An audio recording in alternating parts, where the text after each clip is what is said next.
Hi friends, chicken తెచ్చేసాం. అమ్మ ఫోన్లో నాకు చికెన్ ఎలా చేయాలో చెప్తుందంట. ఉల్లిపాయలు రెండు పచ్చిమిరకాయలు, ఉమ్, పచ్చిమిరకాయలను 4 స్పూన్లు నూనె. 4 స్పూన్ల నూనె.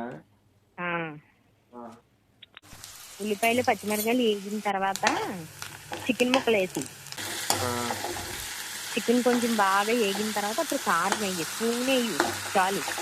చిన్నవి మసాలా ఉంటుంది ప్యాకెట్లు, కారం ఆ మసాలా వేసి వేపి కొంచెం వేసి వాటర్ వేసి మసాలా ఒక స్పూన్ వేయాలా? ఆ కవర్లో ఉన్నది వేసి 2 గ్లాసులు నీళ్ళు వేయి, పాలు గ్లాస్ పెట్టి. ఒక గ్లాసు నీళ్ళు పోయే వరకు నీకు ఎగురుండిలా చూసుకో, లేదు ఎగిరక్కర్లేదంటే దగ్గరికి ఎంకబెట్టి. గైస్ చూసారు కదా, మా మమ్మీ అయితే ఇంట్లో లేరు. అమ్మకు ఫోన్ చేసి చికెన్ కర్రీ ఎలా చేయాలని చెప్తే మమ్మీ ఎలా నాకు చెప్పారు. ట్రై చేశాను, సాల్ట్ కొంచెం తక్కువైంది కానీ మొత్తం బాగానే ఉంది. చూస్తుంటే మొక్క నోరూరిపోతుంది. మొత్తం టేస్ట్ అయితే బాగానే ఉంది కానీ కొద్దిగా సాల్ట్ తక్కువైంది అంతే.